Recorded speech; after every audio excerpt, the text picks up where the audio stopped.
নমস্কাৰ চাবলৈ আৰম্ভ কৰিছে আছামিজ ট্ৰেণ্ডিং আজি 9 ডিচেম্বৰ আৰু আজি ৰাতিপুৱাৰ কেইবাটাও গুৰুত্বপূৰ্ণ খবৰ আহি পৰিছে আৰু এনেধৰণৰ খবৰসমূহ নিতৌ চাবলৈ চেনেলটো ছাবস্ক্ৰাইব কৰি ভিডিঅ'টোত এটা লাইক কৰি দিবলৈছোঁ ৰাতিপুৱাৰ প্ৰথমটো গুৰুত্বপূৰ্ণ খবৰ গাহৰি মাংসক লৈ মুখ্যমন্ত্ৰী ডক্টৰ হিমন্ত বিশ্ব শৰ্মাৰ বৃহৎ ঘোষণা গো মাংসৰ বিতৰ্কৰ পাছতে গাহৰি মাংসক লৈ মন্তব্য হিমন্ত বিশ্ব শৰ্মাৰ গাহৰিৰ ক্ষেত্ৰত আত্মনিৰ্ভৰ হ'ব অসম গাহৰিক লৈ অসম চৰকাৰে হাতত ল'ব নতুন আঁচনি অসমত আছে গাহৰিৰ এখন বৃহৎ বজাৰ ৰাজস্থান হাৰিয়ানাৰ পৰা বহু গাহৰি আহে অসমলৈ অহা এবছৰত নতুন আঁচনিৰে আত্মনিৰ্ভৰশীল অসম হ'ব অন্য ৰাজ্যৰ পৰা আমদানি কৰিবলগীয়া নহ'ব গাহৰি গো মাংসৰ বিতৰ্কৰ পাছতে গাহৰি মাংসক লৈ নতুন ঘোষণা কৰিছে অসমৰ মুখ্যমন্ত্ৰী ডক্টৰ হিমন্ত বিশ্ব শৰ্মাৰ দিবলৈছোঁ আন এটা বিগ ব্ৰেকিং নিউজ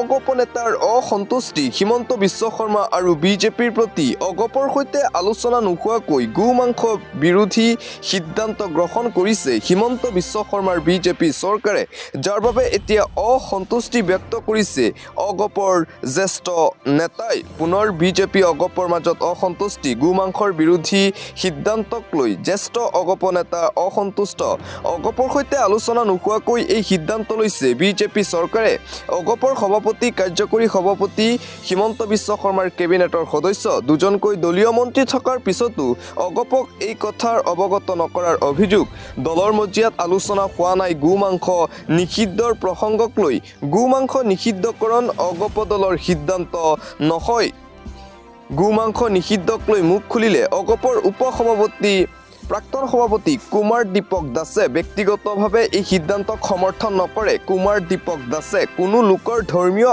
আৱেগ অনুভূতিত আঘাত সানিব নালাগে গো মাংসৰ বিৰোধী সিদ্ধান্তক লৈ অসন্তুষ্ট এতিয়া অগপ দিবলৈছোঁ আন এটা অতিকৈ গুৰুত্বপূৰ্ণ খবৰ এতিয়াৰে পৰা আপোনাৰ গাইজনীয়ে জন্ম দিব কেৱল মাইকী পোৱালি ঘোষণা কৰিছে হিমন্ত বিশ্ব শৰ্মাই গো মাংস নিষিদ্ধৰ মাজতেই গো পালকসকললৈ বৃহৎ ঘোষণা মুখ্যমন্ত্ৰীৰ এতিয়াৰে পৰা আপোনাৰ গাই গৰুৱে কেৱল মাইকী পোৱালিহে জন্ম দিব গো পালকসকলক যোগান ধৰা হ'ব বিশেষ গো প্ৰজনন টীকা এই টীকা দিয়াৰ পিছত জন্ম হ'ব কেৱল গাই গৰু গো মিত্ৰসকলে চলাই আছে এই আঁচনি গো মাংস নিষিদ্ধৰ মাজতেই গো পালকসকললৈ এই বৃহৎ ঘোষণা কৰিছে মুখ্যমন্ত্ৰী হিমন্ত বিশ্ব শৰ্মাই দিবলৈছোঁ আন এটা অতিকৈ গুৰুত্বপূৰ্ণ খবৰ যেতিয়া মুছলমানৰ ওপৰত অত্যাচাৰ চলে কিয় মৌন হৈ থাকে আপোনালোক যোৱা 10 বছৰে মুছলমানৰ ওপৰত অত্যাচাৰ হৈ আছে ভাৰতত মুছলমানক মাৰপিট কৰি ৰামৰ নাম উচ্চাৰণ কৰিবলৈ বাধ্য কৰিলে কিয় মৌন হৈ থাকিম হিন্দুত্ব এটা বেমাৰ হৈ পৰিছে ভাৰতত জম্মু কাশ্মীৰৰ প্ৰাক্তন মুখ্যমন্ত্ৰী মেহবুবা মুফতিৰ কন্যা ইলতিজা মুফতিৰ বিতৰ্কিত মন্তব্য হিন্দুত্বই সকলোৰে চিন্তাধাৰাক বিষাক্ত কৰি তুলিছে ভাৰতত হিন্দুত্বৰ নাম লৈ একাংশই বদনাম কৰিছে হিন্দু ধৰ্মক ৰামৰ নাম নোলোৱা বাবে মধ্যপ্ৰদেশত কিশোৰীক প্ৰসাৰ কৰাৰ অভিযোগ উত্থাপন হৈছিল এই সন্দৰ্ভত ছ'চিয়েল মিডিয়াত প্ৰতিক্ৰিয়া প্ৰকাশ কৰিলে ইলতিজা মুফতিয়ে এনে ঘটনা দেখি ভগৱান ৰামচন্দ্ৰও মূৰ তল কৰি দিব বুলি মন্তব্য ইলতিজাৰ যোৱা 10 বছৰে মুছলমানৰ ওপৰত তীব্ৰ অত্যাচাৰ হৈ আছে ভাৰতত এই মন্তব্য মেহবুবা মুফতিৰ কন্যাৰ দিবলৈছোঁ আন এটা গুৰুত্বপূৰ্ণ খবৰ বাংলাদেশক দুটা ভাগ কৰিব লাগে এটা ভাগ হিন্দুসকলৰ আন এটা ভাগ মুছলমানসকলৰ ভাৰতে দুটা ভাগত বিভক্ত কৰিব লাগে বাংলাদেশ ৰাষ্ট্ৰক এটা ভাগ হিন্দুৰ আন এটা ভাগ মুছলমানৰ বাবে দিব লাগে 1971ক বাংলাদেশৰ স্বাধীনতাৰ সোৱাদ দিয়া বাংলাদেশ বিভক্ত হ'ব দুটা ভাগত ভাৰতীয় সেনাৰ অৱসৰপ্ৰাপ্ত জেনেৰেল GD বাক্সিৰ এই মন্তব্য হিন্দুৰ বাবে বাংলাদেশৰ এটা ভাগ বিভক্ত কৰাৰ পৰামৰ্শ বঙালী হিন্দুৰ বাবে বাংলাদেশক দুটা ভাগত বিভক্ত কৰিব লাগে বুলি মন্তব্য আন এটা অংশ বাংলাদেশৰ মুছলমানৰ বাবে দিব লাগে বুলি মন্তব্য বাংলাদেশক নিয়ন্ত্ৰণ কৰিবলৈ এয়াই এক অন্যতম পন্থা বুলি মন্তব্য ভাৰতে ইচ্ছা কৰিলে দুটা ভাগত বিভক্ত কৰিব পাৰিব বুলি মন্তব্য বাক্সিৰ। ভাৰতে দুটা ভাগত বিভক্ত কৰিব লাগে বাংলাদেশ, এটা ভাগ মুছলমানৰ, আন এটা ভাগ হিন্দুসকলক দিব লাগে। দিবলৈ চোৱা আন এটা ব্ৰেকিং নিউজ। অধিবক্তা শ্বাহনৱাজক মৃত্যুৰ ভাবুকি, ফোনযোগে কোনো অজ্ঞাত যুৱকে দিলে এই ভাবুকি। শেহতীয়াকৈ গোমাংসৰ বিতৰ্কক লৈ কেইবাটাও বিস্ফোৰক মন্তব্য কৰিছিল অধিবক্তা শ্বাহনৱাজে। তাৰ পিছতেই দুৰ্বৃত্তই অধিবক্তা শ্বাহনৱাজক মৃত্যুৰ ভাবুকি প্ৰদান কৰে। সামাজিক মাধ্যমযোগে ঘোষণা কৰে অধিবক্তাগৰাকীয়ে। আন এটা ব্ৰেকিং নিউজ। 2 লাখ সৈন্য লৈ অসম দখল কৰিব বাংলাদেশে, ভাৰত আক্ৰমণৰ পৰিকল্পনা বাংলাদেশৰ। মহম্মদ ইউনুছৰ বাংলাদেশত এইবাৰ ভাৰতৰ বিৰুদ্ধে বিদ্বেষ। 2 লাখ সৈন্য আৰু বাংলাদেশী জনতাৰ সহযোগত অসম দখল কৰাৰ হুংকাৰ বাংলাদেশৰ।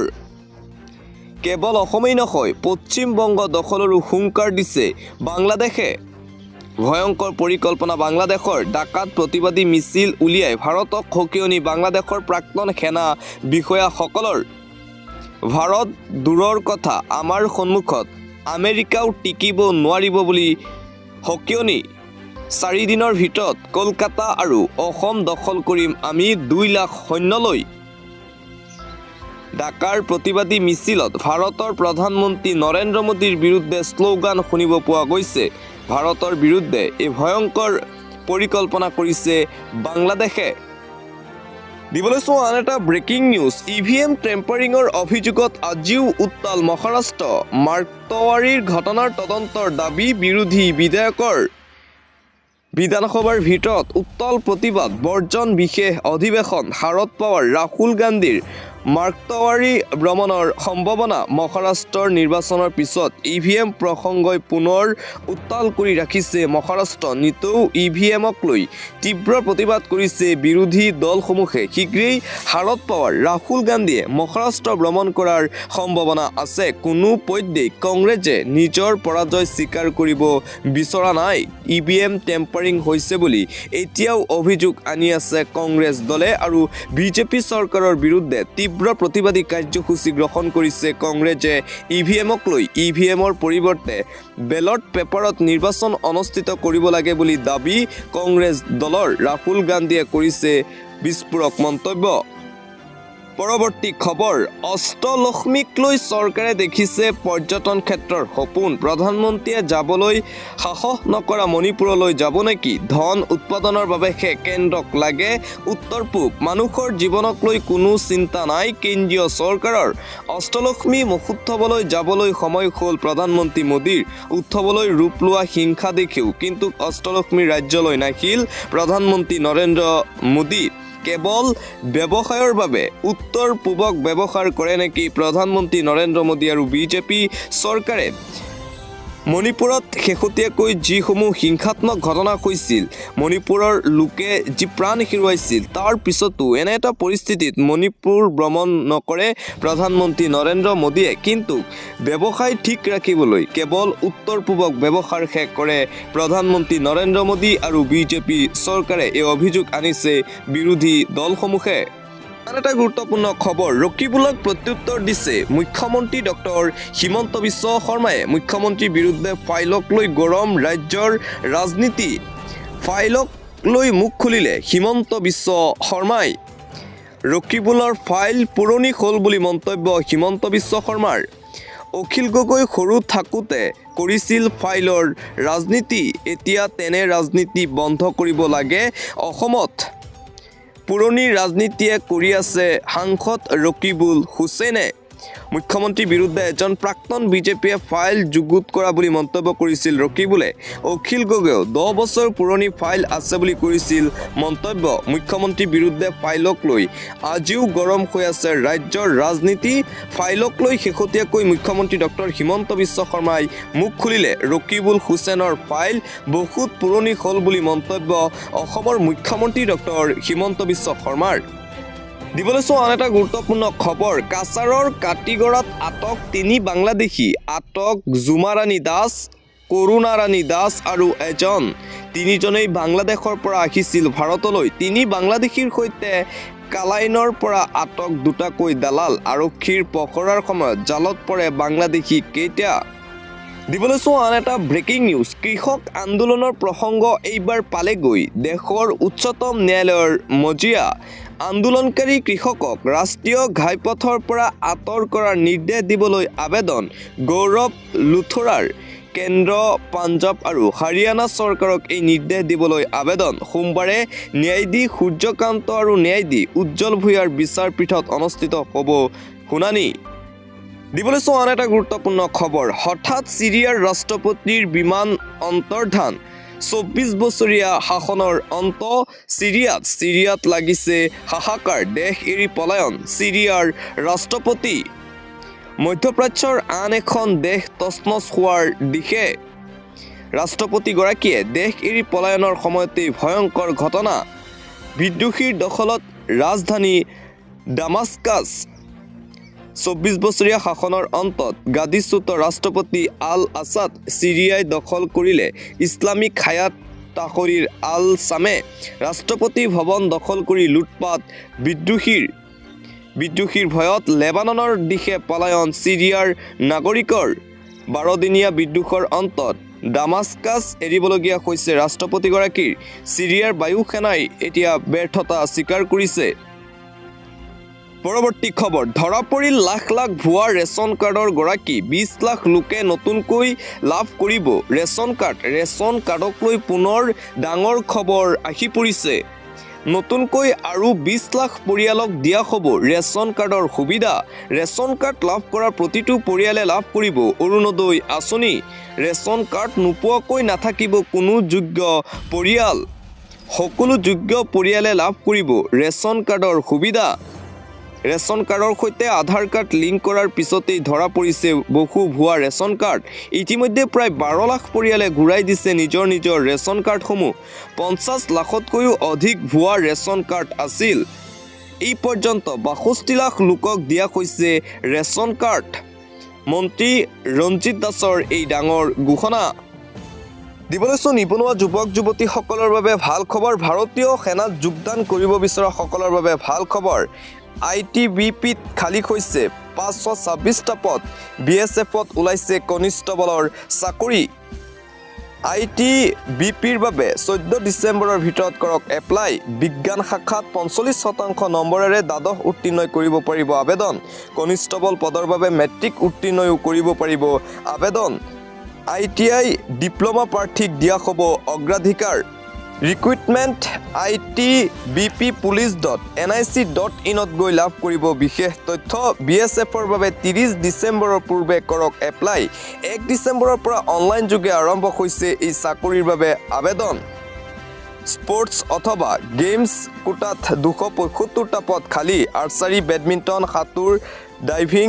Water polo basketball boxing cycling football handball hockey volleyball আদি বিভাগতো পদ খালী হৈছে দিবলৈছো পৰৱৰ্তী খবৰ ৰাজ্যৰ মহিলাসকলৰ বাবে ৰাজ্য চৰকাৰৰ ৫খন অভিলাষী আঁচনি এই আঁচনিৰ জৰিয়তে উপকৃত হ'ব মহিলাসকল ৰাজ্যৰ মহিলাসকলক স্বাৱলম্বী কৰি তুলিবলৈ ৫খন অভিলাষী আঁচনি শিপিনীৰ পৰা আৰম্ভ কৰি হস্তশিল্পৰ লগত জড়িত মহিলা টেইলাৰিঙৰ লগত জড়িত মহিলাৰ বাবে এই আঁচনি দিছে ৰাজ্য চৰকাৰে কন্যা শিশুৰ ভৱিষ্যত শৈক্ষিক জীৱন সুৰক্ষিত কৰিবলৈও আছে সুবিধা স্বনিৰ্ভৰ নাৰী আঁচনি সুকন্যা সমৃদ্ধি যোজনা বিনামূলীয়া চিলাই মেচিন আঁচনি অসম অৰুণোদয় আঁচনি আৰু প্ৰধানমন্ত্ৰী উজ্জ্বলা যোজনা এই ৫ আঁচনিৰ জৰিয়তে সামৰি লোৱা হয় যোগ্য হিতাধিকাৰীক মহিলাৰ সৰ্বাংগীন উন্নয়নৰ বাবে এই আঁচনিৰ সুবিধাৰ বাবে কিদৰে কৰিব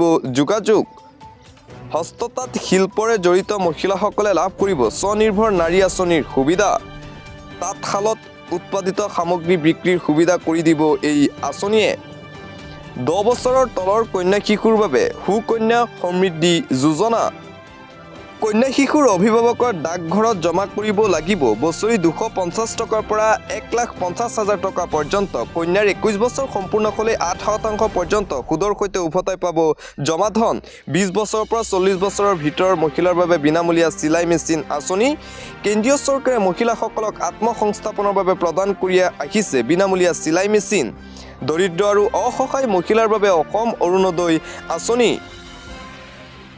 পৰিয়ালৰ বাৰ্ষিক উপাৰ্জন 2 লাখ টকাৰ ভিতৰত হ'লে কৰিব পাৰিব আবেদন। এই আঁচনিৰ জৰিয়তে ৰাজ্যৰ মহিলাসকলে লাভ কৰিব প্ৰতি মাহে 1250 টকাকৈ। গৃহিণীসকলৰ সহায় হোৱাকৈ প্ৰধানমন্ত্ৰী উজ্জ্বলা যোজনা। এই আঁচনিৰ জৰিয়তে লাভ কৰিব আৰ্থিকভাৱে দৰিদ্ৰ মহিলাসকলৰ বাবে ৰাজহ সাহায্যযুক্ত গেছ চিলিণ্ডাৰ। দিবলৈ আন এটা ব্ৰেকিং নিউজ। প্ৰধানমন্ত্ৰী নৰেন্দ্ৰ মোদীক হত্যাৰ ভাবুকি মুম্বাই আৰক্ষীলৈ আহিছে। এটা ভাবুকি দিয়া হৈছে প্ৰধানমন্ত্ৰী নৰেন্দ্ৰ মোদীক হত্যা কৰিব বুলি। তাৰ পিছতেই হস্তম হৈ পৰিছে মুম্বাই আৰক্ষী। প্ৰধানমন্ত্ৰী নৰেন্দ্ৰ মোদীক পুনৰ হত্যাৰ ভাবুকি মুম্বাই আৰক্ষীলৈ আহিছে। এই ভাবুকি মুম্বাইৰ যান বাহন নিয়ন্ত্ৰণ শাখাৰ আৰক্ষীৰ হেল্পলাইন নম্বৰত আহিছে। এই ভাবুকি ISIৰ পৰা এই ভাবুকি অহাৰ সন্দেহ কৰিছে মুম্বাই আৰক্ষীয়ে। বোমাৰে উৰুৱাই দিয়াৰ ভাবুকি প্ৰধানমন্ত্ৰী নৰেন্দ্ৰ মোদীক। ৰাজস্থানৰ আজমিৰৰ পৰা এই ভাবুকি প্ৰেৰণ। হোৱাটছআপ যোগে প্ৰেৰণ কৰিছিল এই ভাবুকি মুম্বাই আৰক্ষীলৈ। দিবলৈ পৰৱৰ্তী খবৰ। পলাশবাৰী সমষ্টি বিজেপিৰ হাততে থাকিব। মুখ্যমন্ত্ৰী হিমন্ত বিশ্ব শৰ্মাই কৰিছে ডাঙৰ ঘোষণা পলাশবাৰী সমষ্টিক লৈ। পলাশবাৰী সমষ্টি ভাৰতীয় জনতা পাৰ্টিৰ হাততেই থাকিব। পলাশবাৰী সমষ্টিত বিজেপি দল নেখেলাৰ কোনো প্ৰশ্নই উঠিব নোৱাৰে। কমলা কলিতাই নিৰ্বাচন খেলিব খুজিলে জালুকবাৰীৰ পৰা নিৰ্বাচন খেলক। মিত্ৰ দলে আসন বিচৰাত আপত্তি কৰিব লগা নাই বুলি মন্তব্য হিমন্ত বিশ্ব শৰ্মাৰ।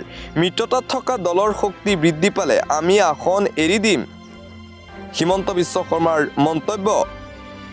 পলাশবাৰী সমষ্টিক লৈ শেহতীয়াকৈ বিতৰ্ক আৰম্ভ হৈছিল। যি দলৰ সংগঠনৰ শক্তি আছে সেই দলেই নিৰ্বাচন খেলিব 2026 চনৰ নিৰ্বাচনত। 2026ৰ আসন ভাগ বটোৱাৰাক লৈ মুখ্যমন্ত্ৰী হিমন্ত বিশ্ব শৰ্মাৰ এই মন্তব্য।